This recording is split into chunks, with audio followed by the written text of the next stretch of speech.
So the jobless wife finally shows up.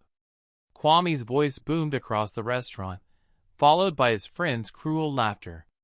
Tell me, Amara, what exactly do you do all day while real people work for a living? I froze in the doorway of the upscale Lagos restaurant, my heart hammering against my ribs. My husband of 8 years sat at a corner table with his 3 closest friends, Segan, Tund, and Biodun, all employees at various companies I secretly owned. They hadn't noticed me yet, too busy enjoying their domestic betrayal comedy at my expense. Honestly, Kwame, I don't know how you put up with her, Segan said, taking a long sip of his beer. A grown woman with no job, no ambition. Just sitting at home spending your money. What would you do if you walked in on this? Hit like if you've been betrayed, and comment below where you're watching from. Tund leaned forward conspiratorially. My wife keeps asking why Amara doesn't work. It's embarrassing, brother. Makes all of us look bad when we go out with our wives, and she has nothing to contribute to conversations about careers. The words hit me like physical blows. For 3 years, I'd maintained the carefully crafted illusion that I was unemployed, a simple housewife dependent on my husband's salary as a regional manager. The truth? I was the anonymous CEO of Zenith Holdings, the parent company that owned the very firms where all 4 men worked. I'd built a business empire worth over 200 million naira while they thought I spent my days watching soap operas. She's gotten lazy, Kwame continued, his voice dripping with disdain. Remember when we first met? She had that small catering business. At least she was trying then. Now, nothing. Just a beautiful face with no substance behind it. Biodun chuckled darkly. Beautiful women think their looks are enough. But beauty fades, and then what's left? You should find yourself a side chick who actually has ambition, Kwame. Someone who can match your energy. Speaking of which, Kwame's voice dropped lower, but I could still hear every devastating word. Bullock from accounting has been sending me some interesting messages lately. Smart, educated, independent. Everything a man needs in a real woman. The infidelity revelation hit me harder than their mockery. My legs trembled as the emotional manipulation I'd endured for months suddenly made sense. The late nights, the distant behavior, the way he'd started criticizing everything I did. He was cheating, and worse, he was discussing it openly with his friends like I was nothing more than an inconvenience. I pulled out my phone with shaking fingers and opened my encrypted business app. 3 quick messages sent to my executive assistants at different companies. By tomorrow morning, all 4 men would receive termination letters. But that was just the beginning. The problem with Amara, Kwame said, lifting his glass in a mock toast, is that she's forgotten her place. Someone needs to remind her what happens to women who think they can coast through life on their husband's hard work. His friends erupted in agreement, their laughter echoing through the restaurant. Other diners were starting to stare, and I felt the familiar burn of public disgrace creeping up my neck. But this time, instead of shame, I felt something else entirely, cold, calculating fury. I turned and walked out before they could see me, my mind already racing with plans. They wanted to see what a jobless woman could do. Tomorrow, they'd find out exactly what Amara Okafor was capable of. As I drove home through the busy Lagos traffic, my phone buzzed with confirmations from my legal team. The revenge story they'd unknowingly triggered was about to begin, and by the time I was finished, they'd understand that underestimating a woman, especially this woman, was the biggest mistake of their lives. But first, I had to figure out just how deep Kwame's betrayal went, and whether our 8-year marriage had been nothing but an elaborate lie. Don't forget to like, subscribe, and turn on notifications for more gripping stories like this. What do you think happens next? Comment below. I sat in my car outside our home in the exclusive Victoria Island neighborhood, staring at the house I'd secretly purchased 3 years ago. Kwame believed his salary afforded us this lifestyle, never questioning how a regional manager could afford a 4-bedroom house with a pool and 2 luxury cars. I'd fed him a story about a small inheritance from a distant aunt, and his ego had accepted it without investigation. My phone buzzed with a text from my personal assistant, Chioma. All termination letters prepared. Legal has confirmed grounds for immediate dismissal without severance. Should I proceed with morning delivery? I typed back. Wait for my signal. The front door opened, and Kwame stumbled out, clearly having continued drinking after I had left the restaurant. He fumbled with his keys, dropping them twice before managing to unlock his BMW, the car I'd bought him for his last birthday, using profits from companies he didn't know I owned. Behind him, the house stood quiet and dark. Our house. Built with my money, furnished with my success, a monument to the lie we'd been living. How many nights had he come home late, claiming overtime, while actually planning his infidelity with Folklore? How many times had he looked at me with those patronizing eyes, thinking he was supporting a helpless, dependent wife?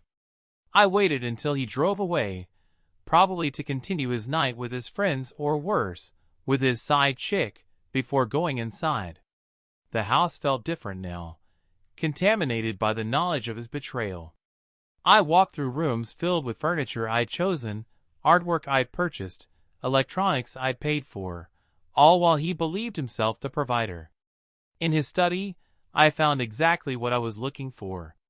Kwame kept meticulous records of what he thought were our finances. According to his ledger, his monthly salary of 400,000 naira covered our mortgage, car payments, utilities, and lifestyle expenses. The numbers were impossible, but his arrogance had blinded him to the mathematics of our life. I photographed every page, then moved to our bedroom. In the back of his closet, behind expensive suits I'd unknowingly funded, I found a shoebox.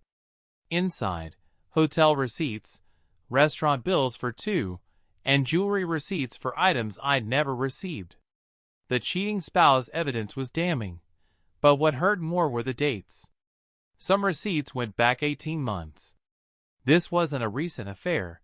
It was a prolonged emotional manipulation that had run parallel to our marriage. My phone rang. Chioma's name appeared on the screen. Ma'am, I have updates on the 4 targets. Would you like me to proceed? Tell me what you found first. Kwame Asante, your husband, currently owes 2 months' rent on a secret apartment in Ikoyi. The lease is under his name, co-signed by one Folklore Adebayo. Sigin Ogundimu has been embezzling from the Zenith subsidiary where he works. We have evidence of falsified expense reports totaling 2.3 million naira. Ton Williams has been selling company information to competitors. And Biodan Okoro has been running a side consulting business using our resources and client contacts. Each revelation felt like another betrayal, but also like ammunition. These men hadn't just mocked me. They'd been stealing from companies I owned while doing it. The irony was almost too perfect. There's more, Chioma continued. I ran background checks on all their wives. Mrs. Ogundimu recently filed for divorce. Mrs. Williams is pregnant with her 3rd child. And Mrs. Okoro just opened her own small business, a boutique in Surulere that's struggling financially. The co-parenting tension and family complications were already fracturing their lives, and they didn't even know what was coming. Tomorrow's terminations would be devastating, but I was beginning to see a larger pattern of men who'd built their confidence by diminishing women while simultaneously depending on systems those women had created. I walked to my home office, the room Kwame believed I used for hobby projects, and unlocked the hidden safe behind a fake bookshelf. Inside were the original incorporation documents for Zenith Holdings, property deeds, investment portfolios, and legal documents worth over 200 million naira. Everything Kwame thought he knew about our life was built on my success, hidden because I'd wanted to preserve his pride. That pride had cost me my dignity, my marriage, and apparently my husband's fidelity. I pulled out the documents I'd need for tomorrow's meetings with lawyers, accountants, and private investigators.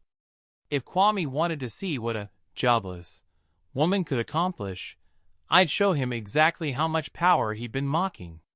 But as I sat surrounded by evidence of both my success and his betrayal, one question haunted me. How many other people in my life saw me the way those men did? How many relationships were built on the lie I created to protect someone else's ego? My phone buzzed with a new message from Kwame. Out late with the boys. Don't wait up. I stared at the text, then at the hotel receipts scattered across my desk. Tomorrow would bring the first wave of consequences, but tonight, I had one more devastating discovery to make about the depth of my husband's deception. What's the worst betrayal you can imagine discovering? Let me know in the comments, and don't forget to hit that notification bell. The next morning, I woke up to an empty bed and the sound of Kwame's shower running. He was humming, actually humming, as if last night's public humiliation and his admission of infidelity were just another evening out with friends. The casual cruelty of it made my stomach turn. I'd barely slept, spending most of the night reviewing financial records and planning my next moves. By sunrise, I had a complete picture of how extensively these 4 men had been stealing from my companies, while simultaneously mocking the woman who employed them. Good morning, babe. Kwame called from the bathroom, his voice cheerfully oblivious. Can you make some of that coffee you do so well? I've got a big presentation today. A big presentation. At Meridian Dynamics, the consulting firm I'd acquired 2 years ago specifically because of their government contracts. The same firm where he'd been systematically overcharging clients and pocketing the difference, something my forensic accountant had discovered during routine audits last month. Of course, I called back sweetly, walking to the kitchen. As I prepared his coffee, the expensive Blue Mountain blend I imported monthly, my phone buzzed with updates from my team. The termination letters were ready for delivery. Legal had confirmed grounds for criminal prosecution on the embezzlement charges.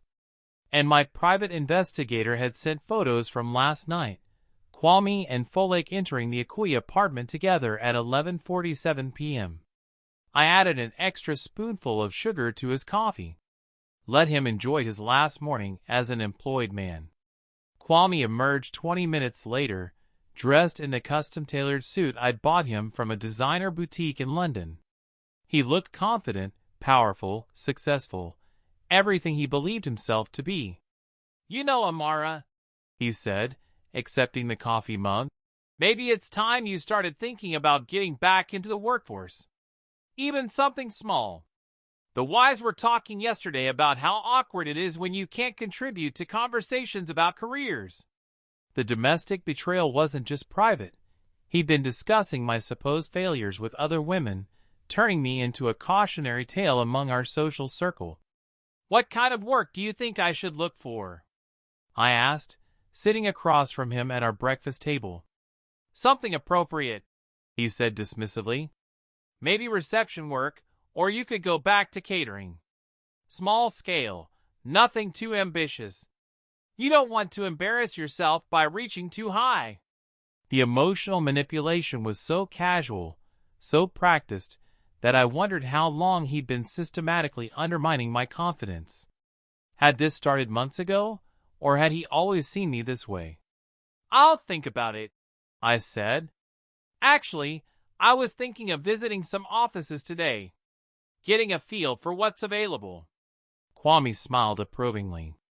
That's my girl. See? You just needed the right motivation. He finished his coffee, kissed my forehead like I was a child who'd finally learned a simple lesson, and left for work. The same work where, in approximately 2 hours, he discovered that his employment had been terminated effective immediately, along with criminal charges for embezzlement and breach of contract. I waited until his car disappeared down our street, then made 3 phone calls. Chioma, initiate the terminations. All 4 men simultaneously. I want security escorts and immediate revocation of all access. Legal team, file criminal charges against Segan for embezzlement and Ton for corporate espionage. Full prosecution, no settlements. Private investigator, deliver the infidelity evidence to divorce attorneys immediately. I want separation papers filed before lunch. By 10 a.m., my phone was buzzing with frantic calls from numbers I didn't recognize. I let them all go to voicemail. By 10:30, Kwame's number appeared on my screen 12 times. I turned the phone to silent and went to my closet. It was time to stop hiding who I really was.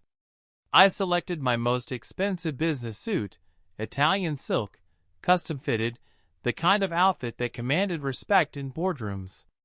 I put on the diamond earrings I'd bought myself after closing a particularly lucrative deal, and the watch that had been a gift to myself for reaching my first 100 million in assets.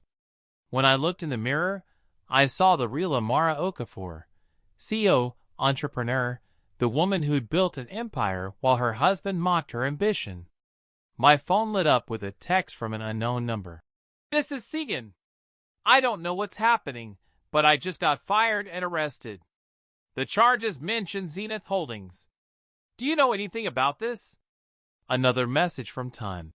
"Amara, call me immediately. There's been some kind of mistake with my job. They're saying I stole from a company I'd never heard of." And finally, Kwame. "Where are you? Call me now. Something's happening at work." I looked at the messages, then at myself in the mirror. The revenge story was just beginning, and these four men were about to learn that the woman they'd spent years underestimating was the very person who controlled their professional lives. But first, I had a lunch meeting with Folklore Adebayo. It was time she met her lover's wife, and learned exactly what kind of woman she'd been betraying. Comment your thoughts on the betrayal. Have you ever had to hide your success to protect someone's ego? Let me know below. The Zenith Holdings headquarters occupied 3 floors of a glass tower in Victoria Island's business district. I designed the offices myself 5 years ago, creating a space that radiated power and success. Most people who worked for my companies had never met me. I operated through carefully selected executives and maintained anonymity to protect my privacy. Today, that anonymity would end. I walked into the building I owned, past the marble lobby with my initials discreetly worked into the floor pattern, and took the executive elevator to the top floor. My corner office overlooked Lagos Harbor, a constant reminder of how far I'd traveled from the small catering business Kwame had dismissed so casually. Chioma was waiting with updates, her usually calm demeanor showing hints of excitement. "All 4 terminations completed," she reported. "Security escorted them out within minutes of receiving the letters." Kwame's reaction was dramatic. He demanded to speak with whoever was in charge, claimed there had been a mistake. When told the decision came from the CEO of Zenith Holdings, he laughed and said there was no way some faceless investor could make decisions about real workers. The irony was almost too perfect. My own husband had called me faceless. Segan and Ton are in police custody pending formal charges. Biden is meeting with lawyers, trying to understand how his side business violated his employment contract. And Folklore. Chioma smiled slightly. She's been terminated as well, for conducting personal relationships in violation of company policy. Where is she now? Waiting in conference room B, as requested. She thinks she's meeting with legal representation. I straightened my suit jacket and checked my reflection in the office mirror. The woman looking back at me bore little resemblance to the submissive housewife who'd been humiliated in a restaurant 24 hours ago. This version of Amara Okafor was the one who'd built companies, negotiated million-naira deals, and commanded respect from politicians and business leaders across West Africa. Conference room B was down the hall from my office, a smaller space I used for difficult conversations. When I opened the door, Folklore Adebayo sat at the polished table, nervously checking her phone. She looked up expectantly, probably hoping to see a lawyer who could explain away her sudden unemployment. Instead, she saw me. "Mrs. Asante?" Confusion flickered across her face. "What are you doing here?" "I'm supposed to meet with someone from legal about my termination." I closed the door behind me and took the seat across from her. "You are meeting with someone about your termination. I'm Amara Okafor, CEO and founder of Zenith Holdings. You've been sleeping with my husband." The color drained from her face so quickly I thought she might faint. Her phone clattered to the table as she stared at me, understanding dawning like a slow-motion car crash. That's not possible," she whispered. "You're Kwame's wife. You don't work. You're just what?" I leaned forward, my voice ice cold. "Just a jobless housewife who sits home all day spending her husband's money? That's what he told you, isn't it?" Folklare's hands trembled as she reached for her purse. "I need to call Kwame. This is some kind of mistake." "Go ahead. Call him. But you should know that his phone has been disconnected from our company's system. Same with his laptop, his access cards, and his corporate credit cards. Everything he used to impress you with, the expensive dinners, the hotel rooms, the jewelry, was paid for with money from companies I own." She was shaking now, the full weight of the deception hitting her. He said you were holding him back. That you had no ambition, no understanding of his potential. He was going to leave you once he got promoted to senior management." The emotional manipulation ran deeper than I'd imagined. Kwame hadn't just been cheating. He'd been constructing an elaborate narrative where I was the villain in his success story. "Senior management?" I almost laughed. "Folklore, Meridian Dynamics has been losing money for 18 months. The only reason it hasn't been shut down is that I've been subsidizing it while deciding whether to restructure or liquidate. Kwame wasn't being promoted. He was on a performance improvement plan." Her face crumpled as the lies unraveled. "But the apartment, he pays for our apartment." I slid a folder across the table. "These are copies of the financial records my legal team pulled this morning. The Akui apartment lease, the furniture, even the utilities, all trace back to corporate accounts. Accounts that I control. You've been living in a fantasy paid for by the woman you helped betray." Folklore opened the folder with shaking hands, scanning documents that destroyed everything she believed about her relationship.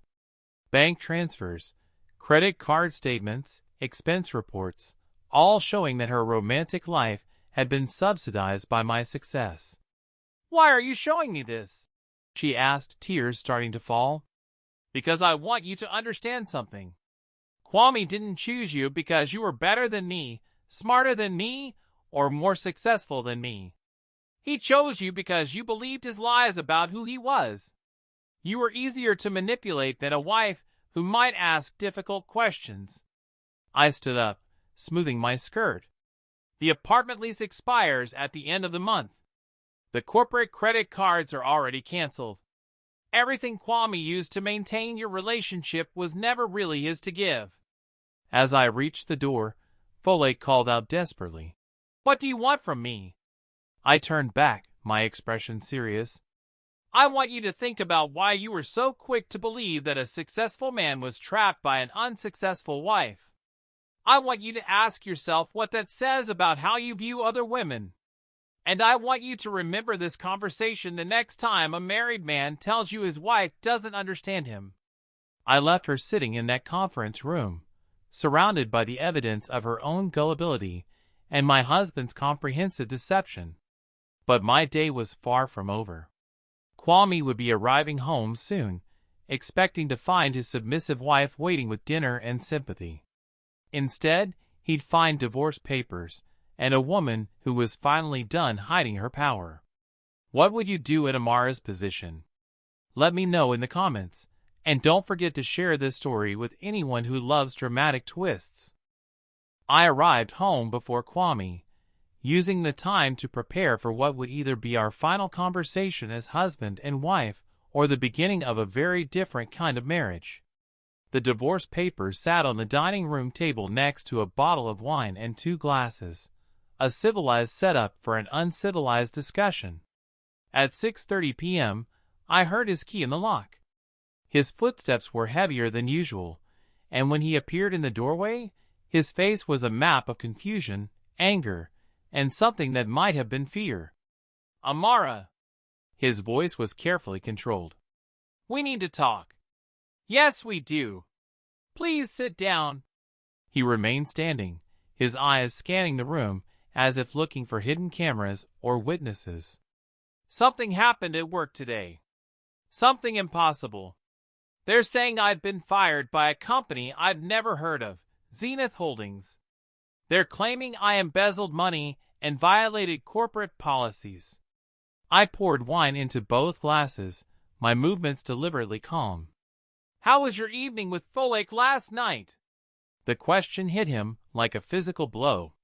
His mouth opened, then closed, then opened again. "What are you talking about?" "The Akoi apartment. The one where you've been meeting your girlfriend for the past 18 months. The rent is 2 months overdue, by the way." Kwame sank into the chair across from me, his corporate composure finally cracking. Who told you about?" "Nobody told me anything, Kwame. I discovered it the same way I discover everything important in our lives, through careful attention and thorough investigation."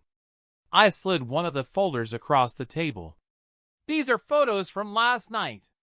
You and Folklore entering the apartment at 11:47 p.m. The same apartment you've been charging to corporate expense accounts." His hand shook as he opened the folder. With each photo, his face grew paler. "Amara, I can explain." Can you? Can you explain why you've been stealing from your employer to fund an affair? Can you explain why you publicly humiliated me in front of your friends, calling me jobless and lazy? Can you explain why you've spent our entire marriage undermining my confidence while living off my success? Your success?" He looked up sharply. "What success? You don't work, Amara. You haven't worked in years." I opened my laptop and turned it toward him. The screen showed the Zenith Holdings corporate website, with my photograph prominently displayed as founder and CEO. The silence that followed was absolute. I watched as his eyes moved from my face to the screen and back again, his world reshaping itself with each passing second. This is some kind of joke," he whispered. "I wish it were. Kwame, for the past 8 years, you've been living in a house I bought, driving cars I paid for, wearing clothes funded by companies I own. The lifestyle you thought your salary provided? Impossible. Your entire monthly income wouldn't cover our mortgage payment." I clicked through several screens, showing him organizational charts where his name appeared far down the hierarchy of companies I controlled. "Meridian Dynamics, where you work. I bought it 2 years ago. Segan's firm? Mine for 3 years. Tun's company? Mine. Biodun's employer? Also mine. Every man who sat in that restaurant last night mocking the jobless wife was being paid by that same woman." Kwame's breathing became shallow and rapid. "Why? Why didn't you tell me?" "Because I loved you. Because I thought protecting your pride was more important than claiming credit for my achievements. Because I believed that a strong marriage meant supporting your confidence, even if it required hiding my own success." I reached for the second folder. "These are bank statements showing every transfer I made to cover expenses you couldn't afford. Every time you thought you were providing for us, I was quietly ensuring we could maintain the lifestyle your ego demanded." He stared at the documents, but I wasn't sure he was actually reading them. "The restaurant last night, where you called me jobless, where your friends suggested you find a more ambitious woman, where you discussed your affair like I was some pathetic dependent you'd outgrown." My voice remained steady, but I felt the anger burning in my chest. I heard every word, Kwame. Every cruel, dismissive, devastating word. I didn't mean. You meant every word. And worse, you meant the 18 months of lies that came before it. The late nights, the distance, the gradual erosion of respect and affection. You meant the systematic emotional manipulation that made me question my own worth while you built a secret life with another woman. I stood up and walked to the window, looking out at the neighborhood I'd purchased for us. The irony is perfect, isn't it? You were cheating on me with a woman who worked for a company I owned, using money I earned, in an apartment paid for by my success. The very independence you claimed to admire in her was funded by the wife you were betraying. When I turned back, Kwame was crying.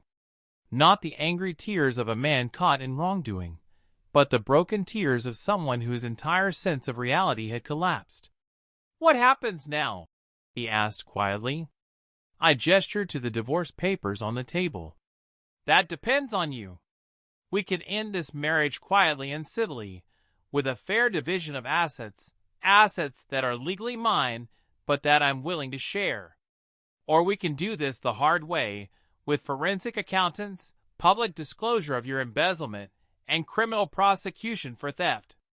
He picked up the divorce papers with trembling hands. "And if I sign these? You get to start over with the truth about who you are and what you can actually provide. No more lies, no more stolen money, no more living beyond your means on someone else's success." Kwame looked around our home, the home I'd bought, and I saw him finally understanding the magnitude of the illusion he'd been living in. "I need time to think," he said. "You have until tomorrow morning. After that, my lawyers file criminal charges, and we do this in public court with newspaper coverage and social media attention." As he left the room, his phone started buzzing with calls from Segan, Tund, and Biodun, 3 other men whose worlds had collapsed in a single day. But my revenge was just beginning. Tomorrow, I would stop hiding who I really was, and Lagos would learn what happened when you underestimated Amara Okafor. The power dynamics in our relationship were about to shift permanently, and I was ready to claim my rightful place. Drop a like if you think Amara is handling this right, and hit subscribe for more shocking twists. What do you think Kwame will choose? I didn't sleep that night.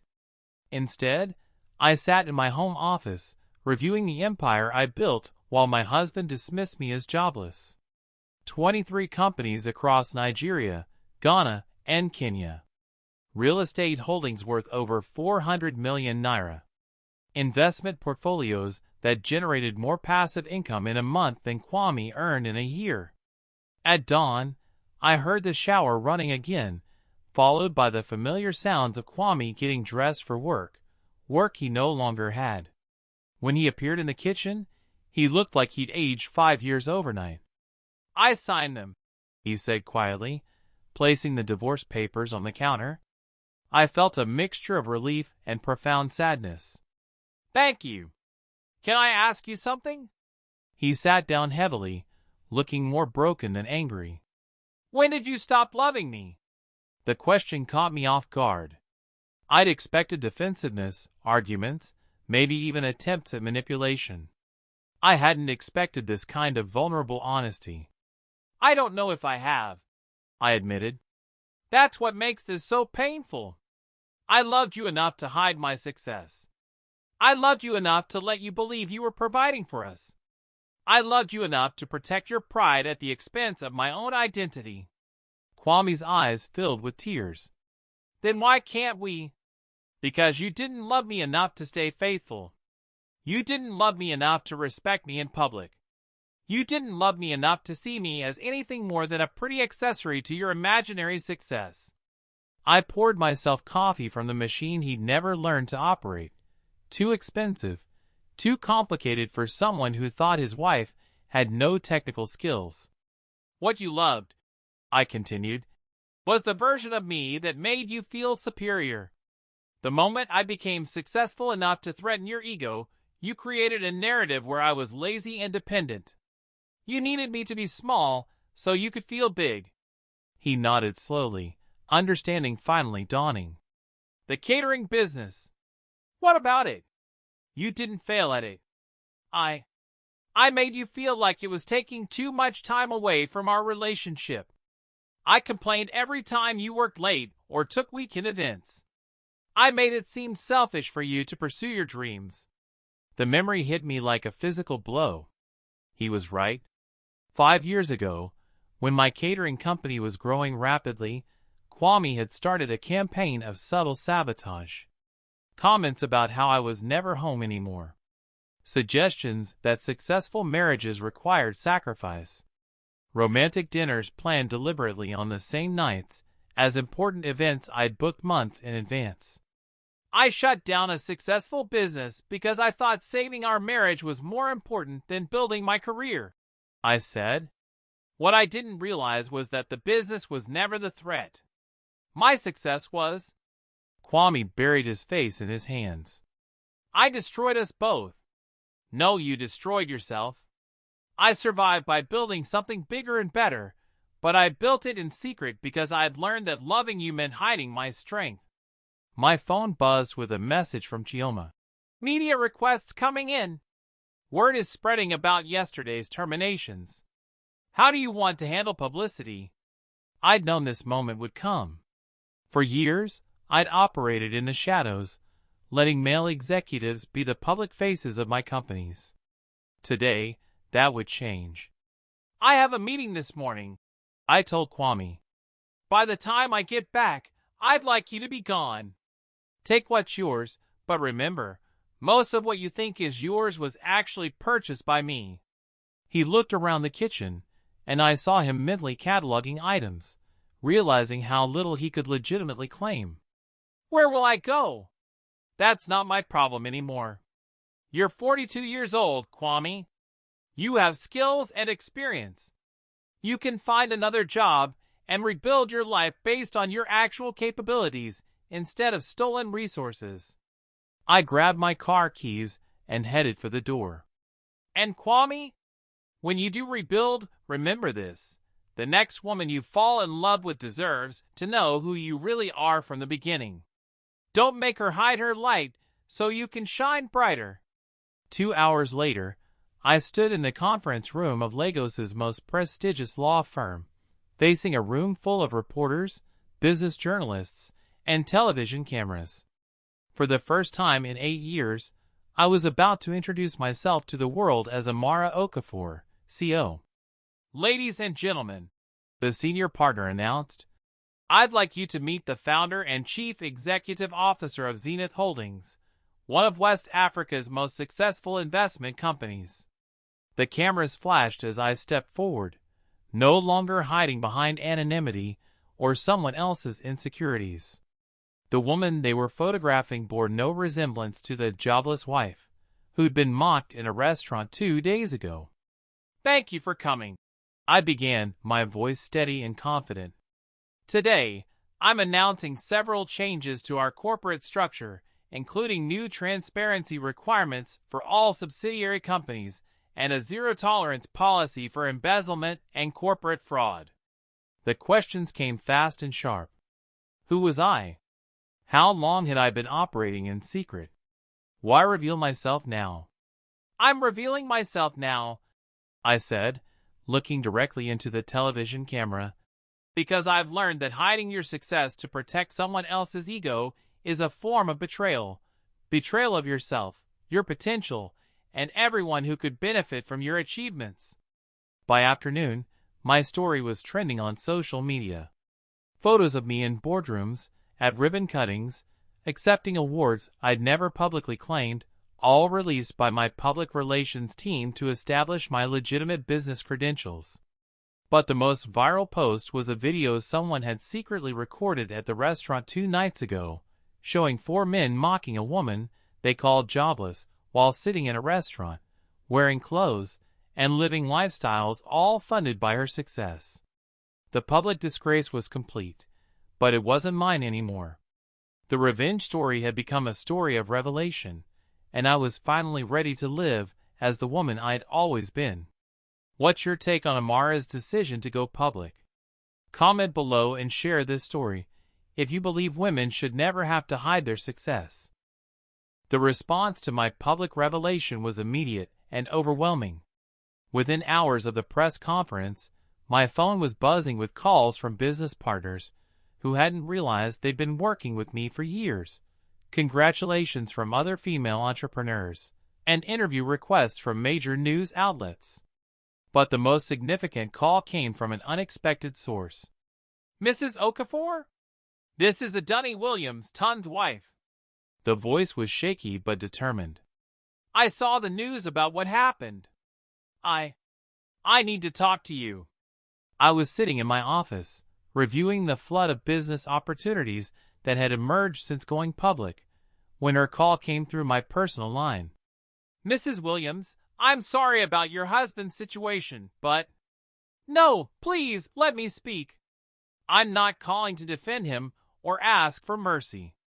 I'm calling because I need to know the truth about something, and I think you're the only person who will tell me honestly." Something in her tone made me pause. "What do you need to know?" "The money. For the past 2 years, Tund has been bringing home extra income. He said he was getting bonuses for excellent performance. We used that money to buy a bigger house, pay for our children's private school fees, plan for the new baby." Her voice cracked. "Was all of that stolen money?" The question hit me harder than I'd expected. I thought about Adunni Williams, a woman I'd met briefly at corporate social events, always quiet, always supporting her husband's career while managing 3 children, and now pregnant with a 4th. "Mrs. Williams, I think you should come to my office. This conversation needs to happen in person." An hour later, she sat across from my desk, visibly pregnant and exhausted. She'd brought a folder of her own, bank statements, receipts, financial records showing exactly how Tund's bonuses had transformed their family's lifestyle. "I keep meticulous records," she explained. "My mother always said a woman should know where every naira comes from and where it goes. When I saw the news about Tund's arrest, I calculated everything." She opened the folder and spread documents across my desk. 2.8 million naira over 18 months. Money we used for our mortgage down payment, our daughter's surgery last year, Christmas presents for the extended family. I studied the records, comparing them to the forensic accounting reports my legal team had prepared. The numbers matched almost exactly. "Mrs. Williams, Adunni, yes, that money was stolen from corporate accounts. But I want you to understand something important you had no way of knowing. Your husband told you he was earning bonuses, and you believed him because you had no reason not to." She closed her eyes, tears streaming down her cheeks. "Our house, our children's school fees, everything we built, is not your fault," I said firmly. "You didn't steal anything. You trusted your husband to be honest about his income, which is what wives are supposed to be able to do." Adunni looked up at me with desperate eyes. "What happens now? Do we lose everything? Do I have to take my children out of school? Do we go to prison?"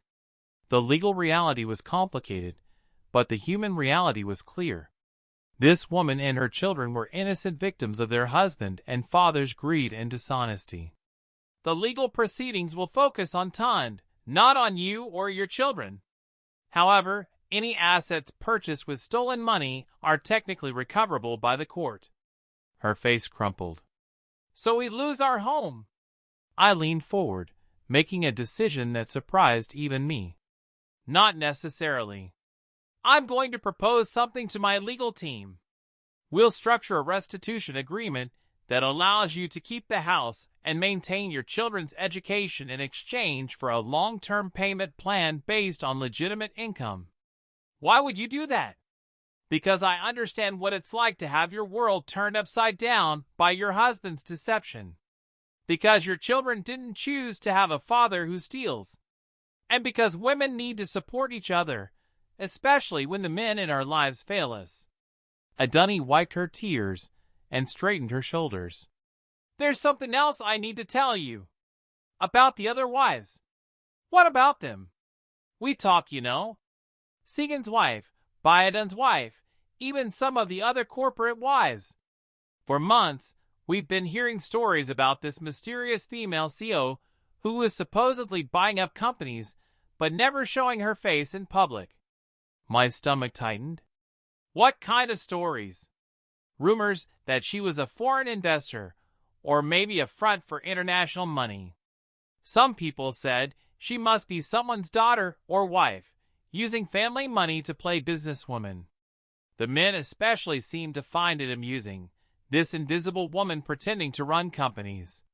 The casual dismissal stung, even though I'd expected it.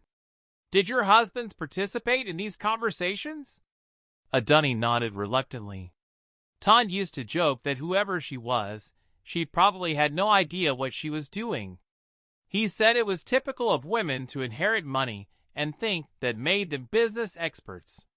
The irony was devastating. While I'd been making strategic decisions that kept their companies profitable and their paychecks steady, they'd been dismissing me as an incompetent fraud. But here's what I want you to know, Adunni continued, her voice growing stronger. Not all of us believe those stories. Some of the wives have been watching the corporate moves, the smart acquisitions, the way failing companies got turned around after being bought by Zenith Holdings. We knew someone brilliant was behind it. She reached across the desk and touched my hand. When I saw you on television today, when I realized you were the mysterious CEO we've been hearing about for years, I wasn't surprised. I was proud. Proud? Proud that while our husbands were sitting around making jokes about incompetent women with inherited money, an actual woman was building an empire and keeping their jobs secure. Proud that you proved them all wrong just by being yourself. For the first time since this nightmare began, I felt something other than anger or sadness. I felt vindicated. What will you do now? I asked. Adunni placed both hands on her pregnant belly and smiled for the first time since arriving. I'm going to raise my children to respect women's intelligence. I'm going to teach my daughters that they never have to hide their achievements to make men comfortable. And I'm going to make sure my sons understand that strong women are partners, not threats. She stood up, gathering her documents. And Mrs. Okafor? When this baby is born, if it's a girl, I'm naming her Amara. So she'll always remember that women can build empires while the men around them are still figuring out who's really in charge. As she left my office, I realized that my story had become bigger than personal revenge. It had become a symbol of what happened when women finally stopped hiding their power. But I still had 3 more men to deal with, and the hardest confrontation was yet to come. Hit that like button if you think Adunni made the right choice, and let me know in the comments what you think should happen to the other wives. That evening, I received an unexpected visitor at my office. Biodun Okoro stood in my reception area, hat literally in hand, looking nothing like the confident man who'd suggested my husband find a more ambitious side chick just 3 days ago. Mrs. Okafor, he said when Chioma escorted him in. Thank you for seeing me. I gestured to a chair, curious about what approach he'd take. Unlike the others, Biodun had always struck me as the most politically aware of Kwame's friends, the one most likely to calculate his words carefully. I suppose you're here to plead for your job, I said. No, ma'am. I'm here to apologize, and to ask for something much more important than employment. This wasn't what I'd expected. I'm listening. Biodun sat forward, his hands clasped tightly together. My wife, Kemi, launched a boutique 6 months ago in Surulere. It's her dream business, African fashion with modern cuts, targeting professional women. She's incredibly talented, but the business is struggling because we couldn't secure adequate startup capital. I knew about the boutique. My market research team monitored small businesses in sectors I might want to invest in. Kemi's designs were actually impressive, but her location and marketing budget were limiting growth potential. What does this have to do with your termination? Mrs. Okafor, I embezzled money from your company. I violated my contract by running side consulting work using corporate resources. I betrayed your trust and your investment in me. But worse than that, I participated in publicly humiliating you while you were unknowingly paying my salary. He took a shaky breath. I deserve whatever legal consequences come from my actions. But Kimmy doesn't deserve to lose her business because of my stupidity. She doesn't even know about the side consulting work or the corporate policy violations. I studied his face, looking for signs of manipulation or calculated performance. Instead, I saw genuine shame and fear, not for himself, but for his wife's dreams.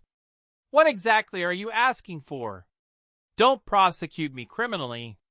Let me make full restitution through garnished wages from whatever job I can find. In exchange, I'll provide you with detailed information about corporate vulnerabilities at all the companies where your friends and I worked, information that could help you prevent future embezzlement. It was a reasonable offer, but there was something else. And I want you to consider investing in Kimmy's business.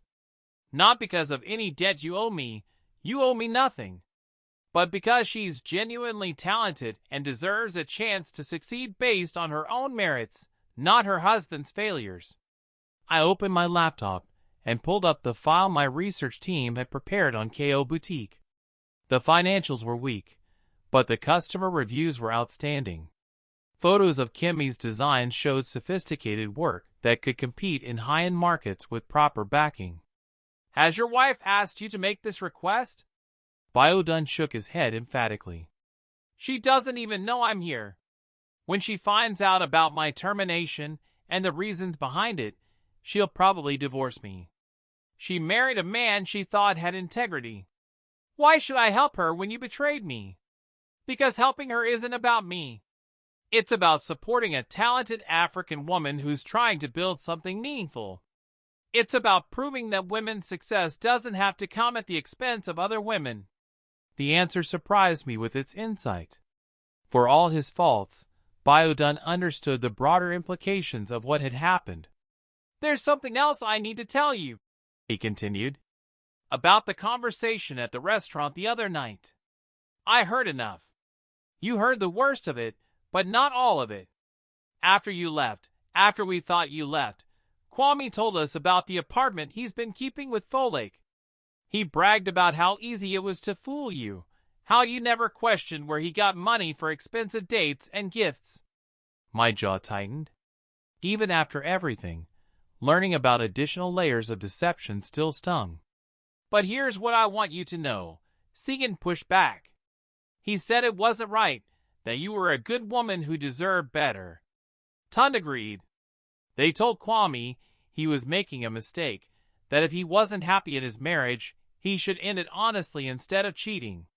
This was new information. And what did you say? Biodun's face flushed with shame. I said nothing. I was too much of a coward to challenge Kwame directly, and too selfish to risk our friendship by telling him he was wrong. I let my friend humiliate his wife in public, and I participated in the cruelty because it was easier than standing up for what was right. The honesty was unexpected and, frankly, more meaningful than any of the desperate excuses I'd been hearing from the other men. If I help your wife, I said slowly, it won't be because of anything you've said or done. It will be because I've seen her work and believe in her potential. That's all I can ask for. I made a decision that surprised even me. I'll invest in KO Boutique, but the terms will be strict. Kimmy gets full creative and operational control, but I get 51% ownership and final approval on major financial decisions. The investment will be structured to ensure the business succeeds whether your marriage survives or not. Biodun's eyes filled with tears. Thank you. Don't thank me yet. As for your legal situation, I'll accept your offer of information about corporate vulnerabilities in exchange for restitution rather than prosecution. But Biodun, if you ever steal from me again, if you ever participate in publicly humiliating another woman, if you ever show that kind of casual cruelty towards someone who's been supporting your livelihood, I will destroy your career so thoroughly that you'll never work in corporate Nigeria again." He nodded vigorously. "Understood." After he left, I sat in my office thinking about the conversation. 3 days ago, these 4 men had seemed like a unified front of arrogance and misogyny. But as their world collapsed, I was seeing the individuals behind the group dynamic, some more salvageable than others. Kwame, the ringleader, had shown no genuine remorse, only self-pity. Segan, the embezzler, had tried to blame his crimes on family financial pressure. Tund, the information thief, had been calculating and manipulative even in defeat. But Biodun, despite his flaws, had shown the capacity for genuine accountability and concern for someone other than himself. Maybe that was the real lesson. Betrayal revealed character, but so did consequence. How people responded when their world fell apart showed who they really were underneath the performance of masculinity and success. My phone buzzed with a message from Kemi Okoro, who clearly just learned about her husband's situation. "Mrs. Okafor, I don't know what my husband did wrong, but I'm sorry for any trouble he caused. I'll understand if this affects any business considerations." I smiled and typed back, "It doesn't. Let's meet tomorrow to discuss your expansion plans." Some betrayals destroyed everything they touched. Others revealed opportunities for new kinds of relationships built on different foundations. But I still had one more confrontation to face, and it would determine whether this story ended in revenge or redemption. What do you think of Biodun's approach? Let me know in the comments, and don't forget to subscribe for more incredible stories. 2 weeks after my public revelation, Lagos society was still buzzing with the story of the invisible CEO who'd been hiding in plain sight. Business magazines wanted interviews, women's organizations requested speaking engagements, and my companies were receiving unprecedented positive media attention. But the most interesting development was happening in my personal life. I was reviewing quarterly reports in my office when Chioma knocked on my door with an unusual expression on her face. "Ma'am, there's someone here to see you. She doesn't have an appointment, but I think you'll want to meet with her." Before I could ask questions, she stepped aside to reveal a woman in her early 60s, elegantly dressed, with the kind of bearing that suggested both wealth and confidence. Her face was somehow familiar, though I couldn't immediately place her. "Mrs. Okafor," she said, extending her hand. "I'm Dr. Folashita Santi, Kwame's mother." The revelation hit me like cold water. In 8 years of marriage, I'd met Kwame's mother exactly 3 times, briefly at our wedding, once at a Christmas dinner, and at his father's funeral 2 years ago. Kwame had always made excuses for her absence from our lives, claiming she was too busy with her medical practice in Abuja to visit frequently. "Dr. Asante, this is unexpected." "I'm sure it is. May I sit down? I have something important to discuss with you." I gestured to the chair across from my desk, trying to process this development. "How did you know where to find me?" She smiled slightly. "My dear, I've known about Zenith Holdings for 3 years. I've been following your business activities with great interest and considerable pride." "Pride?" "Pride in my daughter-in-law's accomplishments. Pride in seeing a young African woman build the kind of empire that takes most men a lifetime to achieve. Pride in knowing that my son married someone with the intelligence and determination to succeed at the highest levels." I stared at her, trying to reconcile this response with everything I'd assumed about Kwame's family dynamics. "Dr. Asani, I'm not sure if you're aware, but Kwame and I are divorced now. As of last week, the papers are final." Her expression didn't change. "I know. That's why I'm here." She opened her purse and withdrew a thick folder. "These are documents I think you should see. Financial records, correspondence, and other materials that will help you understand some things about your marriage that you probably never knew. What kind of things? Things about money that was supposed to support your household, but was diverted elsewhere. Things about conversations Kwame had with me about his financial responsibilities and his plans for your future. Things that will help you understand why your marriage failed and why it was never really what you thought it was. She opened the folder and spread several bank statements across my desk. For the past 5 years, I've been sending Kwame 50,000 naira every month to help support your household. I believed he was the primary breadwinner and that you were unemployed. My mouth fell open as I studied the transfers. Regular monthly payments, totaling over 3 million naira over 5 years. But that's not all, Dr. Asante continued. Kwame also told me you were trying to start various small businesses, but failing because you lack business sense.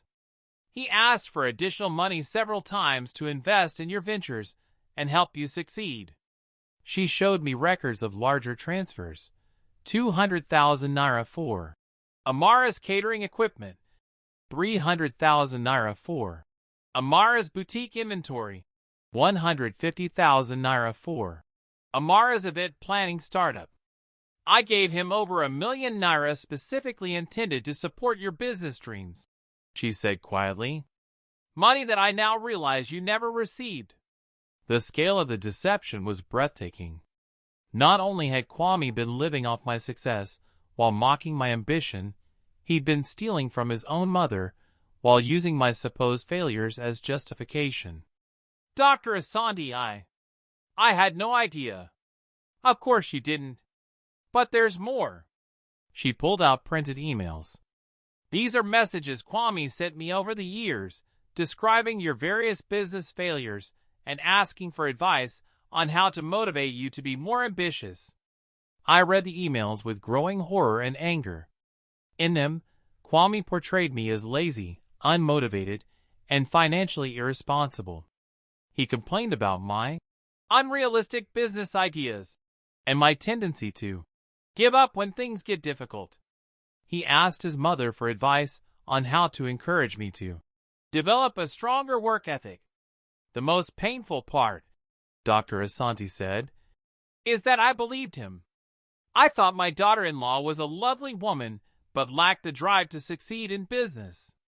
I worried that Kwame was enabling your dependence instead of pushing you to develop your potential. I looked up at her, seeing my own pain reflected in her eyes. When I saw you on television last week, announcing yourself as the CEO of Zenith Holdings, my first emotion wasn't surprise. It was relief. Relief? Relief that I hadn't been wrong about you all those years ago. When Kwame first brought you home, I saw intelligence, ambition, and strength.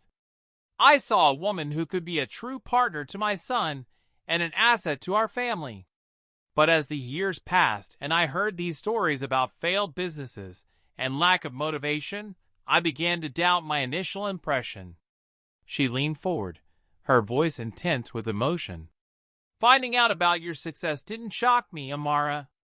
It confirmed what I'd always suspected, that my son had been lying to everyone about who you really were. The validation from this accomplished woman, a medical doctor who'd built her own successful practice, meant more than I'd expected. Why are you telling me this now? Because I want you to know that Kwame's deception extended far beyond your marriage. He stole from you, yes, but he also stole from me. He used both of us, manipulating our love and concern to fund his lifestyle and his ego. She gathered the documents back into the folder. And because I want you to consider taking legal action not just for what he did to you, but for what he did to our family. The money he stole from me was supposed to support your dreams. Instead, he used it to fund his affair and maintain a lifestyle that his salary couldn't support. I sat back in my chair, overwhelmed by this new dimension of betrayal. What do you want me to do? I want you to add theft of family funds to the charges against him. I want him to face consequences for every lie he told and every naira he stole. And I want you to know that you have family who believes in you and supports your success." She stood up and moved toward the door, then turned back with a sad smile. "Amara, I know you're not my daughter-in-law anymore, but you'll always be the daughter I gained when Kwame brought you into our family. Don't let his weakness make you think you were ever anything less than extraordinary." After she left, I sat alone in my office, staring at the evidence of yet another layer of deception. But for the first time in weeks, I didn't feel angry. I felt free. The last piece of the puzzle had fallen into place, and I finally understood the full scope of what I'd escaped. Tomorrow, I would take Dr. Asani's evidence to my lawyers and add family theft to the charges against my ex-husband. But tonight, I would celebrate the fact that I'd reclaimed not just my identity, but my future. The revenge phase was ending, and the reconstruction phase was about to begin. What would you do with this new information? Drop your thoughts in the comments and share this story if you believe family betrayal is the worst kind. 6 months later, I stood before a packed auditorium at the University of Lagos, delivering the keynote address at the African Women in Business Conference. The theme was, "Hidden Strength, When Women Stop Apologizing for Success." In the front row sat Adunni Williams, now 8 months pregnant and glowing with the confidence of a woman who discovered her own financial literacy skills. Beside her sat Kemi Okoro, whose boutique had expanded to 3 locations after my investment and was now designing for celebrities across West Africa. Also in attendance were Dr. Folashade Asante, who'd become both a business mentor and the mother figure I'd never expected to find, and Chioma, recently promoted to Chief Operating Officer of Zenith Holdings. "A year ago," I began, "I was known as Kwame Asante's wife, a woman whose greatest accomplishment was choosing good curtains and hosting dinner parties. I was introduced at corporate events as someone who didn't work and dismissed in conversations as someone who wouldn't understand business discussions." The audience, hundreds of professional African women, listened with the kind of focused attention that told me they recognized their own experiences in my story. What those people didn't know was that I employed many of their husbands. I owned the companies where they worked. I made the strategic decisions that determined their job security and career advancement.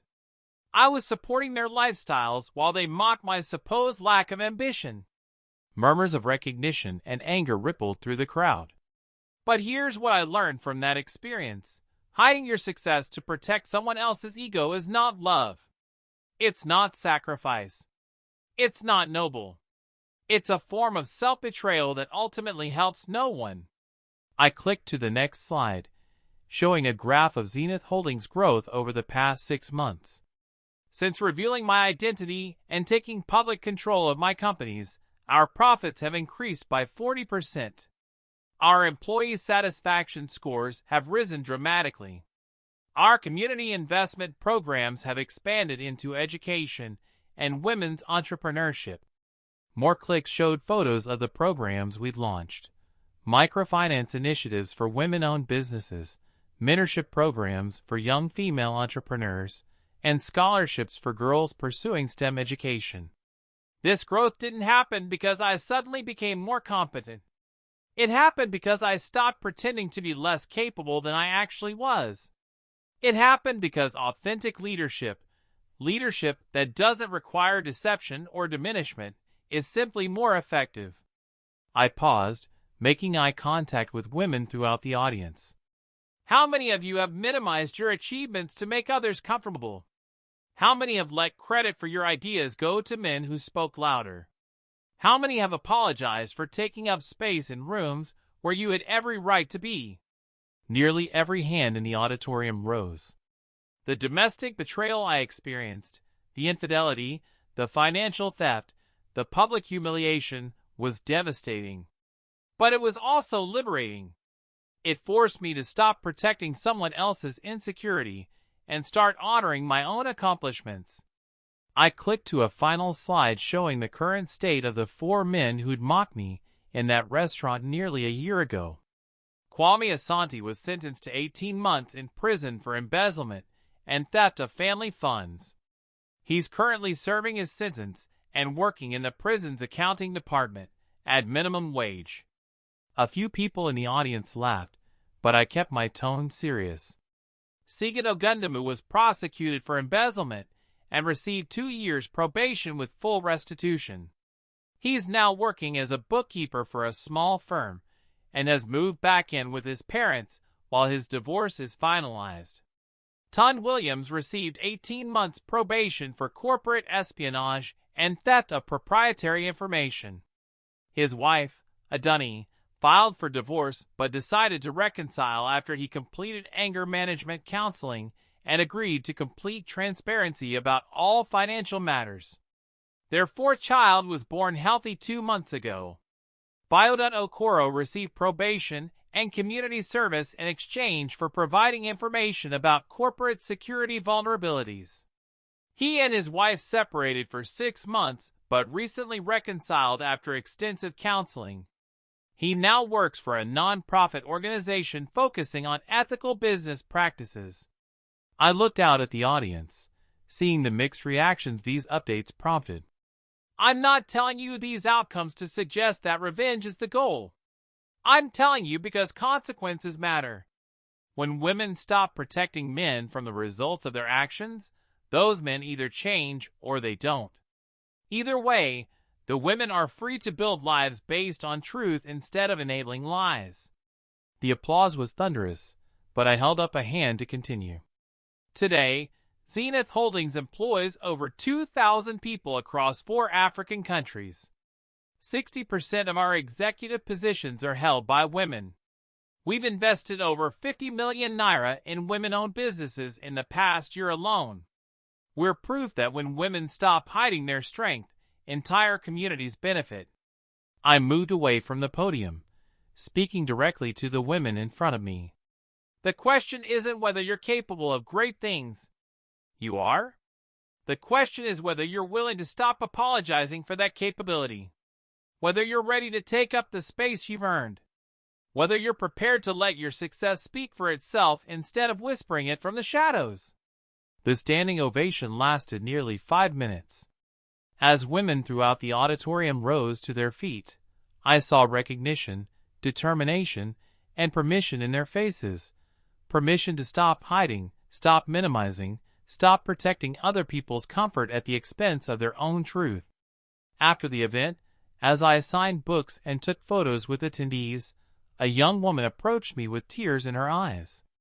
Mrs. Okafor, my boyfriend keeps asking me to turn down promotion opportunities because he says it makes him feel inadequate. After hearing your story, I know what I need to do. An older woman shared her own revelation. I've been letting my business partner take credit for my designs for 15 years. Tomorrow, I'm having a conversation with our clients about who actually creates their favorite pieces. A university student told me, I've been pretending to struggle with math because my boyfriend says smart girls intimidate men. But I'm actually the top student in my engineering program. I think it's time he knew that. Story after story of women ready to stop diminishing themselves for other people's comfort. As the evening ended and I prepared to leave, Dr. Asante approached me with a warm smile. You know, she said, I never thanked you properly for saving my son. Saving him? From a life built on lies and stolen success. Prison isn't pleasant, but it's giving him time to confront who he really is without the props and pretenses. His letters suggest he's finally beginning to understand the damage he caused, not just to you, but to himself. She squeezed my hand. More importantly, you saved yourself. And in doing so, you've given permission for countless other women to do the same. 6 months later, as I write this story, Zenith Holdings continues to grow. I've remarried to a man who knew exactly who I was and what I'd achieved before our first date. We're partners in every sense, building something together instead of one person hiding to protect the other's ego. Kwame was released from prison last month and is slowly rebuilding his life with the support of his mother and a good therapist. We have no contact, but I wish him well in creating a future based on honesty instead of deception. The 4 men who mocked me in that restaurant learned that underestimating women, especially successful women, comes with consequences. But more importantly, the women in their lives learned that they deserved partners who celebrated their strength instead of requiring them to hide it. My story began with betrayal, but it ends with truth. Truth about who I really was, what I was capable of, and what I deserved in my relationships and my life. The woman who was called Jobless now employs thousands of people and has been featured on the cover of African Business magazine as CEO of the Year. Sometimes the greatest revenge is simply refusing to stay small. Don't forget to like, subscribe, and turn on notifications for more incredible true stories. Comment below, what's one way you're ready to stop hiding your own success? Share this story with every woman who needs to hear that she deserves to shine at her full brightness. African Tales by Miracle, where every story reveals the strength we carry within us. Please comment where you're watching from.